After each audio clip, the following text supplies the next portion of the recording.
Jai Hind, Jai Bharat, and welcome to Dev Talks. This is Adi Achint. I have with me Coordinator Vijayendra Thakur, who's going to tell us the story of the LCA. यार, ये we flew हमारे the LCA Mark 1A very recently, very successfully. बड़ी बढ़िया, very nice photographs came out.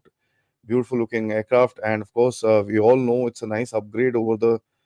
Uh, I don't want to say basic in a very bad way, but the basic model of the Tejas, which was the testing model, which is the Mark 1. How does the story go from here to the Mark II AMCA, and what are the timelines that we are seeing? Plus, is there any chance of some amount of export also happening? Let's try and make some sense of this entire thing. And what will, most importantly, when will the Mark 1A get deployed? So let's try and make some sense of it with sir. Thank you so much, sir, for joining in once again. Looking forward for this conversation. Jai Hind, Achin, delighted to be on your show once again. So it's been, it's a milestone that the Mark 1A has flown. There are, like every development, every new product has got two sides. It's very important to look at both the sides and then move forward. Like what you said, let's focus on the journey ahead. That makes a lot of sense. क्योंकि अभी आगे क्या होने वाला है उसी से फर्क पड़ता है. जो पीछे हो गया, वो जो बीत गई वो बात गई. तो पर कुछ चीजें हैं जो पीछे मुड़ के देख लेना चाहिए एक बार, क्योंकि उससे पता लगता है कि फ्यूचर में क्या होने की संभावना है. एक तो जैसे कंसर्न की बात है, वो है टाइम फ्रेम्स. तो एक क्विक रिकैप. टाइम फ्रेम, ये मार्क 1A ने 2018 एचएएल ने हमें प्रॉमिस करा था. ये 2018 में फ्लाई करेगा. 2015 में उन्होंने ये बोला था, 2018 में. तो एयरफोर्स को कन्विंस करने के लिए कि भाई आप ज़्यादा बेचैन मत होइए, आपको हम बेटर एयरक्राफ्ट देंगे. और मार्क 1A इंटरिम एयरक्राफ्ट होगा, LCA मार्क 2 फाइनल एयरक्राफ्ट होगा. तो ये जो स्लिप है टाइमलाइन का, ये सिग्निफिकेंट है.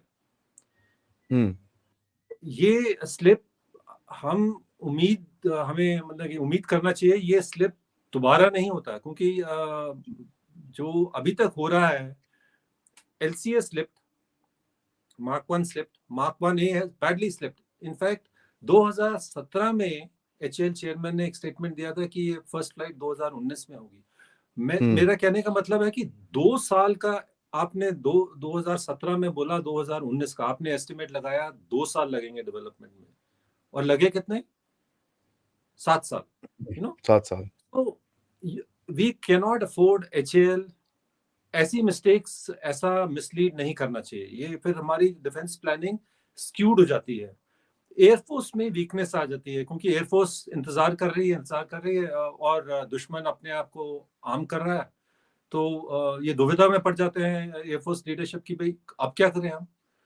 तो अब आगे बढ़ते हैं. जो मार्क 1A है, वो एक इंटरिम एयरक्राफ्ट था. जो पहले बात तो जो IAF ने एक्सपेक्ट करा था, वो मार्क 2 एक्सपेक्ट करा था. पर HAL उतना R&D वगैरह में शॉर्टफॉल्स हो गए, वो इतना कर नहीं पाए, और we ended up with a much heavier aircraft which was not as manoeuvrable. तो मैन्यूवरेबिलिटी कम थी, जहाज थोड़ा इतना काबिल नहीं था LCA मार्क 1. तो एयरफोर्स को प्रॉमिस करा कि भाई ये आप 2 स्क्वाड्रन ले लो LCA मार्क 1 की, और आपको फिर मार्क 2 दे देंगे. जो आपकी एक्सपेक्टेशन थी LCA से, वो आपको मार्क 2 से मिल जाएगी.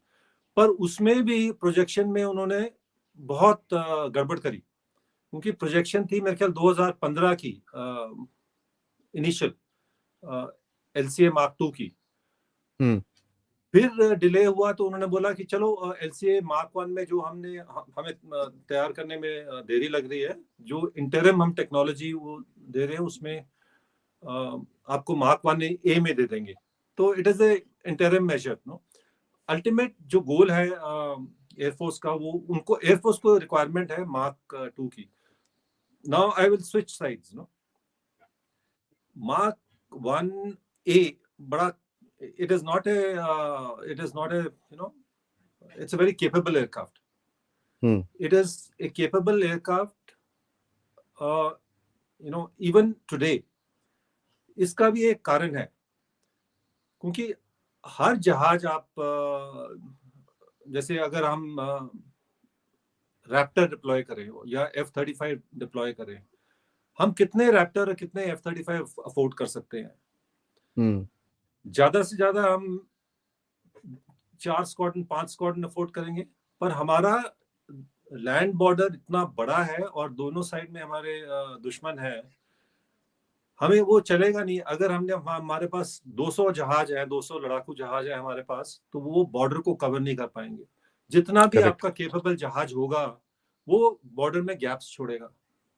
तो वो अब फर्ज करो आपको पूरा गैप कवर करने के लिए 600 जहाज चाहिए, तो 600 तो आप F-22 नहीं अफोर्ड कर सकते ना F-35 अफोर्ड कर सकते। आपको एक केपेबल स्टॉक फाइटर चाहिए, और वो LCA Mark 1A is a good stock fighter. It may not be the best, but it is a fighter that we Air Force requires to fill the gap. तो ये दोनों बातें मतलब कि बड़ी स्पष्ट से समझ आना चाहिए। केपेबल जहाज है, इसको हमें जरूरत है। कंसर्न ये था कि भाई इतनी देर लगा दी, आगे भी आप इतनी देर लगाओगे।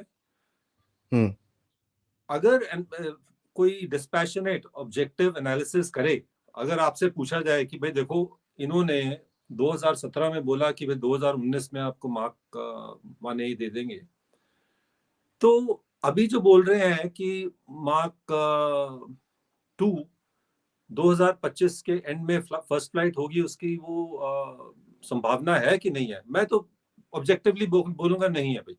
ये 2025 नहीं, मेरे ख्याल 2027 में भी हो जाए तो बहुत अच्छी बात है। So these are practical aspects. We have to accept this. Delays are part of any program. Yeah, that is this. हाँ, तो ये सब मतलब कि it is a mix of things. We must understand this carefully. There are quite a few challenges ahead in the Mark 2. अभी तक जो HAL कर रहा है वो एक ही डिजाइन से कर रहा था। मार्क 2 में जो डिजाइन चेंजेस हैं वो सिग्निफिकेंट है। तो उनको स्टेबलाइज करने में इतनी जल्दी कर पाएंगे कि नहीं कर पाएंगे, मेरे को अपनी डाउट है। आमका एक पैरेलल प्रोग्राम है जो it has got not linked with LCA at all. उसको वो भी एक बीच में एक समय आया था जो DRDO ने बोला था आपको हम इसका फर्स्ट फ्लाइट 2018 में करके दिखा देंगे प्रोटोटाइप बनने के, पर अप्रूवल्स वगैरह नहीं हुए। तो both these aircrafts are good ventures. हमें पर ये ध्यान में रखना चाहिए, इसमें सिग्निफिकेंट डिलेज आर लाइकली, और शायद होंगे। तो काफी डिलेज, सिग्निफिकेंट डिलेज होने की संभावना है जी। लेकिन sir one thing is there, जो रीसेंट पिछले साल एक टाइमलाइन दी थी कि भाई मार्च तक हम उड़ा देंगे, मार्च अप्रैल में हम उड़ा देंगे इसको। That was, I mean, I believe काफी झटका भी पड़ा था ऊपर से। there's no questions about that, उसकी काफी न्यूज आई थी। But somewhere down the line थोड़ा सा कॉन्फिडेंस यहाँ आता है कि ये एटलीस्ट पिछले साल से इस साल का जो टाइमलाइन है वो तो मैच कर पाए हैं। दैट इज द ओनली, बोलते हैं ना, ray of hope one seize in this particular game, कि भाई पिछले साल जो आपने बोला था फरवरी मार्च के करीब में, आई थिंक स्टेटमेंट आया था कि next year by February March we will fly the this thing. जब वो तेजस का एक कुछ समथिंग हैड हैपेंड, वो स्क्वाड्रन एक और फॉर्म हुई थी, क्या हुआ था कि we will fly this, and they, ठीक है, fair enough, we done this. But sir production rate कितना होगा इसका? Because engines, we have 84 engines इनके हैं हमारे पास, 32 एयरक्राफ्ट का बोल रहे हैं प्रोडक्शन रेट। नासिक प्लांट, ये वो क्या गेम है sir? How do you think this thing can be expanded going forward? 32 से कुछ आगे जाएगा कि you think it will for the next 1-2 years at least it will remain at that? बहुत, जैसे आप मार्क 1A की बात कर रहे हैं जी, मार्क 1A का हमें हाई प्रोडक्शन रेट चाहिए, there is no doubt about it. The chances are that HAL ने has spruced up the infrastructure, they will be able to come good. A lot is going to depend on कि mark 2 का क्या होता है। अगर mark 2 adequate progress कर रहा है तो एयरफोर्स का फोकस मार्क 2 पर जाएगा। 2 पे अगर जाएगा, करेक्ट। मार्क 2 का फोकस हमारे पास नहीं है तो हम मार्क 1 से will make do. Now there are some issues besides the timeline. देखिए एचएएल ने हमें प्रॉमिस करा था कि despite being more capable, mark 1 A में बहुत अलग अलग मतलब ज्यादा कैपेबिलिटीज हैं compare to mark 1। It is more optimized for servicing. It has got a ESA radar. It can carry long range weapons. It has got refueling capability. So ऐसे काफी capabilities हैं, पर उन्होंने ये promise करा था कि इसका weight 1000 kgs Mark 1 से कम होगा। अब एयरफोर्स को मतलब कि अगर तो आप फंक्शनैलिटी ऐड करते हो तो जहाज का नॉर्मली वेट इंक्रीज हो जाता है, पर एचएएल ने एयरफोर्स को प्रॉमिस करा था कि ये इंक्रीज नहीं करने देंगे हम, बल्कि रिड्यूस करेंगे 1000 केजी से। So I think dry absolutely without any fuel और any weapon system, mark 1 6500 6.5 ton है, तो उन्होंने बोला था 5.5 टन कर देंगे। Now have they lived up to the promise? उन्होंने जो बोला था वो डिलीवर करेंगे? क्योंकि जैसे आपने पहले बात करी तपस का वेट गेन, वेट स्पाइरल, तो ये भी डिपेंड करता है कि एयरफोर्स को मार्क 1 कैसा लग रहा है। इसका जो एक और शॉर्टफॉल, वेरी इंपॉर्टेंट शॉर्टफॉल जिसका बड़ा रेमिफिकेशंस है, जो कहीं प्रेस में डिस्कस नहीं हुई। पहले एचएएल ने विश्वास दिलाया था एयरफोर्स को कि सिर्फ पहले 16 मार्क 1 ए इजरायली रडार के साथ आएंगे, इजरायली ईसा रडार के साथ आएंगे। अभी वो कह रहे हैं कि पहले 40। अब 40 का अगर आप 16 के हिसाब से लगाए प्रोडक्शन रेट, तो वो तो काफी साल तक, मतलब कि उत्तम रडार को बनने में अभी 2-3 साल और लगेंगे ऑपरेशनली डिप्लॉय करने में। तो we don't know the facts. See कोई हमारे मतलब ना एचएएल कुछ फैक्ट्स बताते हैं, ना हमारी मीडिया कुछ सवाल पूछती है। I don't want to comment on the mainstream media at this stage, but ये एज ए एनालिस्ट मैं बोल रहा हूँ, तो मुझे अगर ये पता हो कि भाई इन्होंने डिलीवर करा है 1000 केजी लेस, देन मैं छाती फाड़ के बोल सकता हूँ ये कर रहे हैं अपना काम, ये डिलीवर करेंगे, क्योंकि अभी चेंज हो रहा है ये एचएएल। पर अगर ये वही किस्सा रिपीट करेंगे, नहीं जी हमने बोला तो था पर हुआ नहीं, नो, पर हमारा इंडिजिनस है, आप ले लो, तो एयरफोर्स को फिर it has creates doubts in people's mind कि भाई क्योंकि इंजन वही है मार्क 1 और मार्क 1 ए में, तो ये ऐसे डाउट्स आ जाते हैं कि भाई ये अब जो उत्तम रडार का है, आपने अभी कुछ ही महीने पहले एक न्यूज आई थी सुखोई 30 MK अपग्रेड की। उसमें हम खुद ही अपग्रेड करने जा रहे हैं, और हमने डिसाइड करा है कि इंडियन ईसा रडार होगा। अभी आप देखिए उत्तम का ईसा रडार ऑपरेशनलाइज नहीं हुआ है ये, और शायद 2-3 साल तक ना ऑपरेशनलाइज हो, क्योंकि जो प्रोडक्शन वो बोल रहे हैं, अगर 40 एयरक्राफ्ट डिलीवर करेंगे मार्क 1 ए, तो कम से कम उसको 2 साल लगेंगे।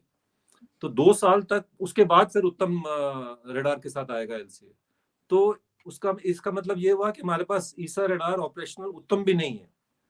अभी हम चले हैं सुखोई को अपग्रेड करने विद ए हाइपोथेटिकल रडार। तो ऐसे फिर डाउट होता है कि भाई ये कब डिलीवर करेंगे। अपग्रेड एज इट इज हमारा डिले हो गया सुखोई का। अब आप अगर आपके पास उत्तम रडार तैयार नहीं है, तो सुखोई का तो उसमें टीआर मॉड्यूल्स बहुत, क्योंकि सुखोई का फ्रंटल सरफेस एरिया काफी होता है, तो उसमें बड़ा पावरफुल ईसा रडार लग सकता है। तो वो कब अपग्रेड कब इफेक्टिवली डिप्लॉय होगा, those kind of doubts come up. HAL has to come good with its delivery schedules and its promises. For these programs to move forward, potential बहुत है। और सही बात तो ये है कि मतलब कि कैपेबिलिटी है इनमें, ऐसी बात नहीं है कि कैपेबिलिटी नहीं है, पर डिलीवरी में वो फिर डिसअपॉइंटमेंट हो जाती है। तो ये like coming back to your question, मैं काफी डिविएट कर गया। प्रोडक्शन कैसे जाएगी ये तो अभी हाइपोथेटिकल बोल दिया कि भाई हमें इतने जहाज हम ले सकते हैं। अगर उनको मार्क 2 मिलने में डिले हो गया तो एयरफोर्स को तो चाहिए जहाज मिक्स रिप्लेस करने हैं और बाकी जहाज and like I said mark 1 is a capable aircraft. It may not be the best, but it is capable. It can be deployed at across the Yeah, yeah, fronts. hmm. Uh, Hmm. It's so done already a lot of deployment work and all that stuff also. yes, yes. So you know, it is very difficult to say. ये जो हमारी delivery है हम hope कर सकते हैं. Yes, दो बातें हैं हमारे में, पोटेंशियल है और पोटेंशियल है करने का और कैपेबिलिटी भी है. पर एग्जीक्यूशन में अभी तक कोई ऐसे नहीं बोल सकता कि भाई ये होगा, क्योंकि वो तो मतलब कि बोल तो कोई भी सकता है, पर as a analyst it is very difficult for somebody without, you have to say what you say on the What you basis see. of something which has happened, tangible. Yeah. So on that, hopefully they will step up the production, and अगर ये stabilize हो जाए तो फिर इसके upgrade chances बहुत है. There is a lot you can do with the Mark 1A, the Mark 2 in terms of weapon systems. क्योंकि देखिए प्लेटफॉर्म स्टेबिलिटी वर्ल्ड ओवर में वही है, जो मैक्सिमम स्पीड है वो एयरक्राफ्ट की वही है. रेंज इस हमारे तेजस का छोटा जहाज है, ये कम है range, but it is meant for a different purpose. It is not meant to strike across thousands of kilometers and come back. It is meant to defend the skies, and it can do it very capably. So let us see how it goes. We should I think there is cause for optimism, but there is also cause for some concern कि भाई hopefully they will deliver on their promises. So one thing I want to also ask you is that this अभी delivery का हमने बात किया, इसका जो next phase है आपने इसका भी बताया, क्या नाम है, मार्क 2 का बताया हमने, एंड आंका भी we've kind of covered. What do you kind of say about एक जो we do see a little movement in terms of the push for tech, थोड़ा सा दिखता है with the kind of weapon systems that are one coming out and getting deployed. So do you think that fever will come onto the HAL as well? Because DRDO तो थोड़ा सा, you can see a little spark somewhere. HAL somewhere down the line, the confidence levels are still not there. DRDO, there's still a lot of confidence कि बोलते हैं तो ठीक है, they'll be able to give something. Especially the other weapon systems, not the aviation. Why is aviation only stuck? Because they're able to produce rockets, they're able to produce artillery, they're able to produce the guns, they're able to produce other things, EW, this, that, ये वो, ये जहाज में आके क्यों फंस जाते हैं सर? See, relevance की बात होती है, जैसे weapon system है. It is very important to deliver or make the weapon system available at the right time. आपने देखा होगा कि पूरी अभी यूक्रेन वॉर में the air concepts they have been turned on their head. Yeah. So जो weapon systems हम जिसमें हम हेविली इन्वेस्ट कर रहे, cruise missiles, Nirbhay cruise missile, एक भी Nirbhay cruise missile, I am exaggerating, no, एक भी नहीं, मतलब कि the percentage of निर्भय missiles that will get shot down is very high. So अगर आप निर्भय मिसाइल डिलीवर करोगे अभी, तो एयरफोर्स बोलेगी यार, मतलब कि इतनी एयर डिफेंस टेक्नोलॉजी वर्ल्ड की इतनी एडवांस हो गई है कि निर्भय will not survive. It is a subsonic missile. कोई भी मैनपैड लेके छोटा, मतलब they are able to produce small AD systems, effective AD systems. So AD, there has been a massive improvement in AD systems. Now, subsonic cruise missiles are not working. So this is a consideration that you must deliver a weapon system quickly and based on the requirement. Also, you must look ahead. अगर आप आगे नहीं देखेंगे तो आपको पता नहीं लगेगा क्या weapon. We are continuously trying to copy Western weapon systems. No? They need to develop the core capabilities.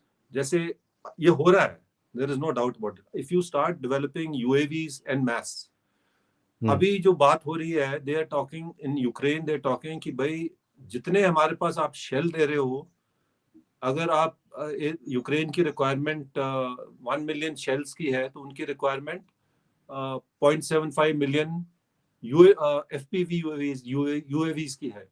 तो आप देखिए मतलब कि 2 years back, India's entire UAV fleet, including the small drones, could be counted in less than 1,000. Maybe it was less than 1,000. Now they are talking about 500,000, Yeah, 0.75 million UAVs, FPV UAVs, and the operators. This has happened. 2 साल में पूरा scene बदल गया है।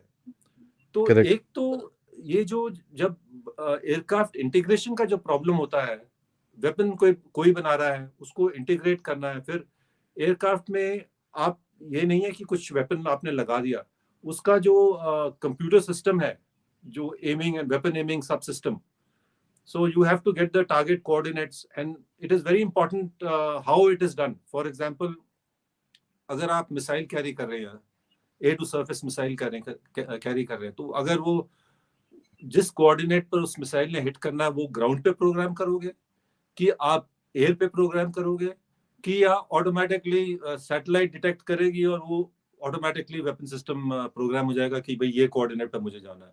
This makes a lot of difference. अगर आपको ground पे करना है तो आप कभी टारगेट को हिट ही नहीं कर पाओगे। अगर आपको एयर में करना है तो पायलट लोड इंक्रीज हो जाता है। पायलट उसको जब तक वो अपडेट करेगा, it depends whether it is a single seater or a Yeah. Sukhoi twin seaters, they can do it more easily. Weapon system operator hai.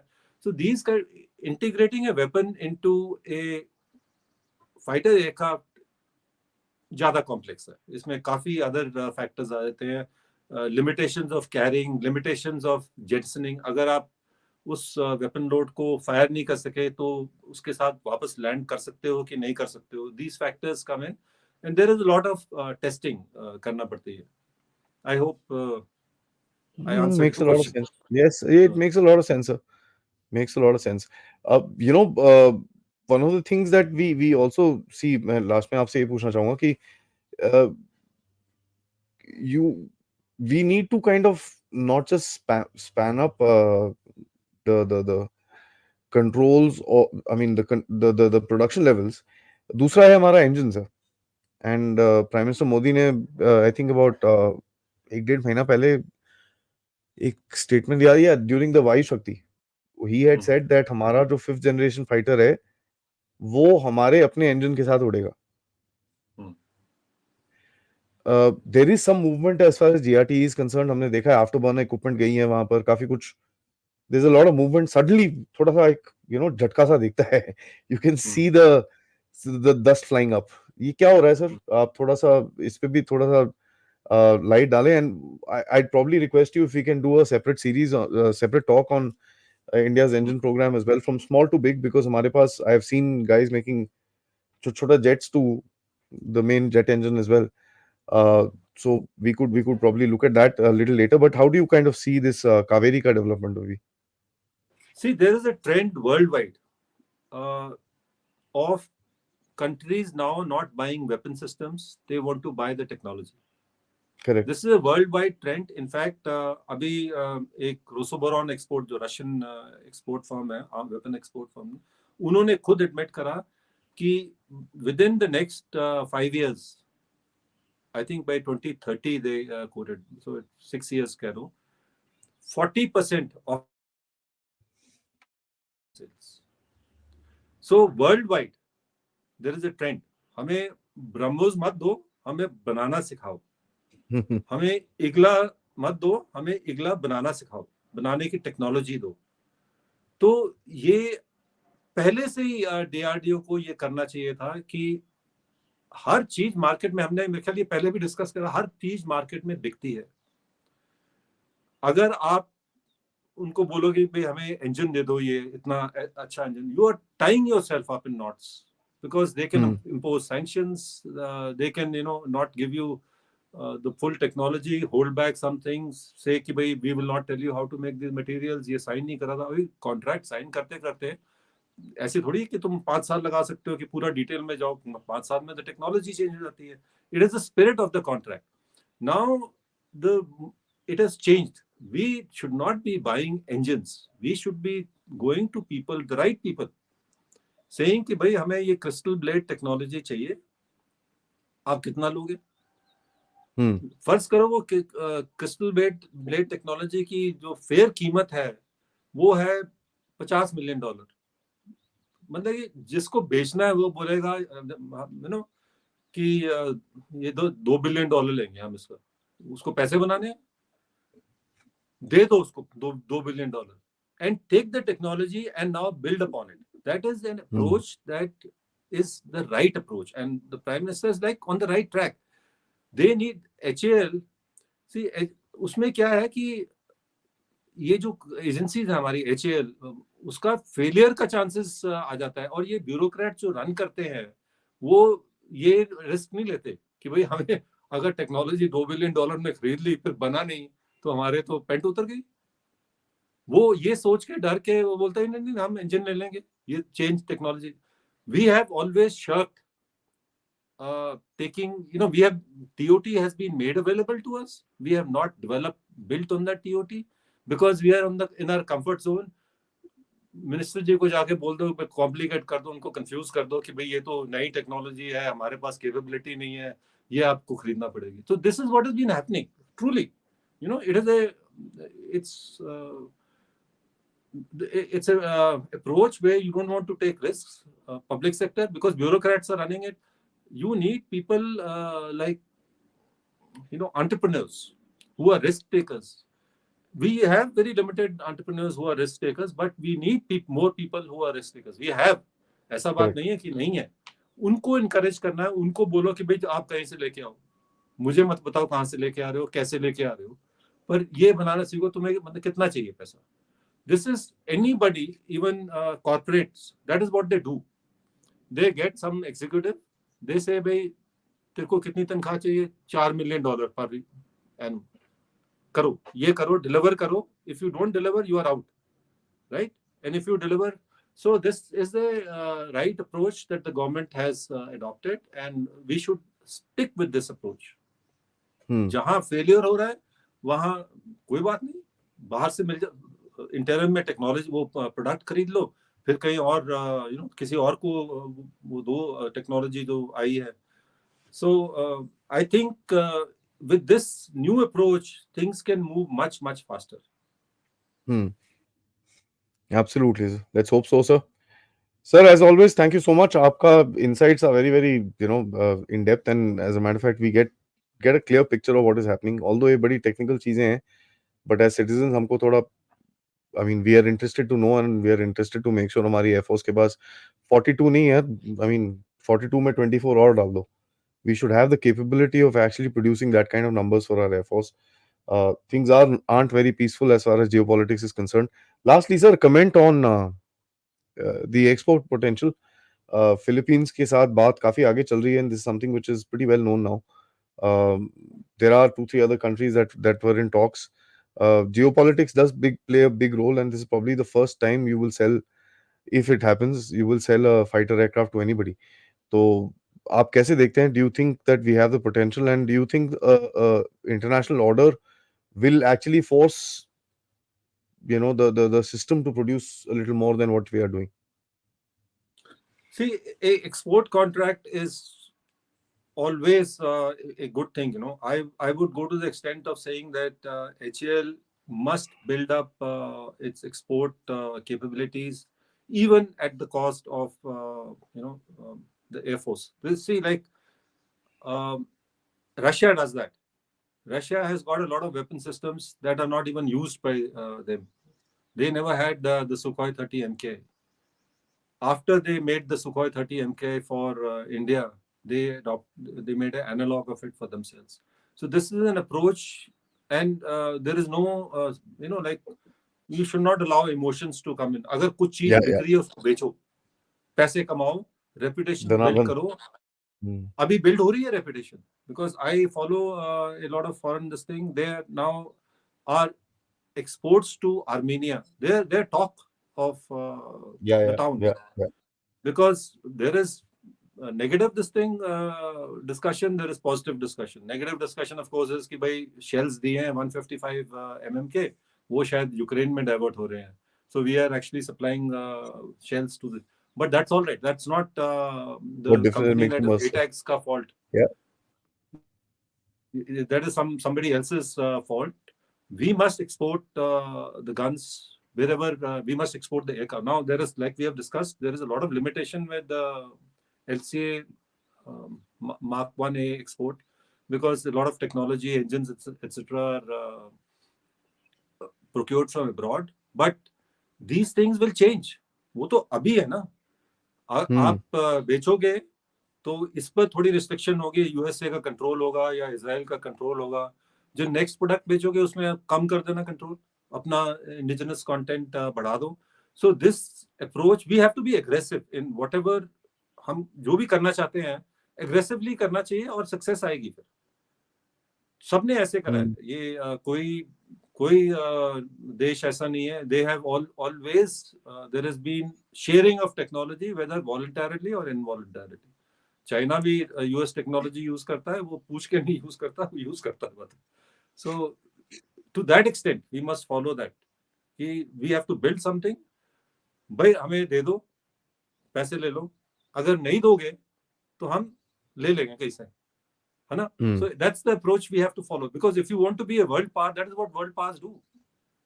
They will ask you this thing for technology. If you deny them, they still get it. Russia को कोई फर्क पड़ा, sanctions लगा दिए, कोई फर्क नहीं पड़ा.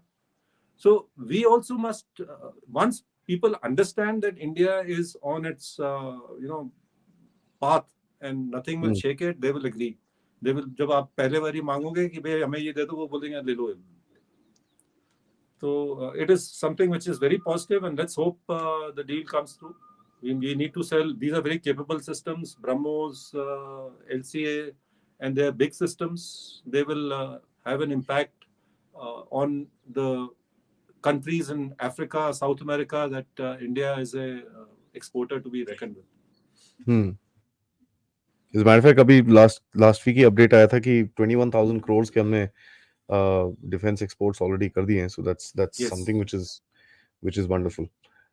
Thank you so much, sir, for that kind update. It's and always a pleasure. Always a Next pleasure, time. Adi. Thank you for calling me and inviting me and allowing me to express my thoughts. Jai Hind. All the best. Thank you, sir.